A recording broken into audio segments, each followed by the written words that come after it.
Speed గా పోతుండా అక్కడ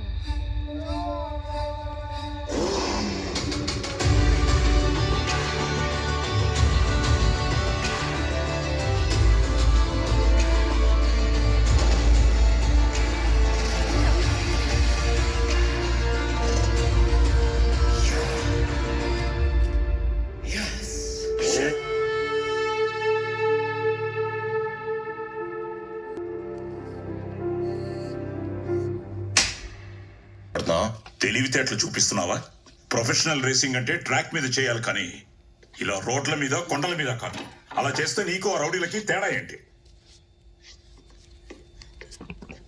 నన్ను పిరుకోడు అన్నాడు, అందుకే ఇంతవరకు ఎవరు చేయింది చేసి చూపించా. భయం అంటే ఏంటో తెలియని బుల్లెట్స్ కొడుకని చూపించా. అన్నీ నీ బుద్ధులే. నేను నచ్చపోతే నీకు నచ్చ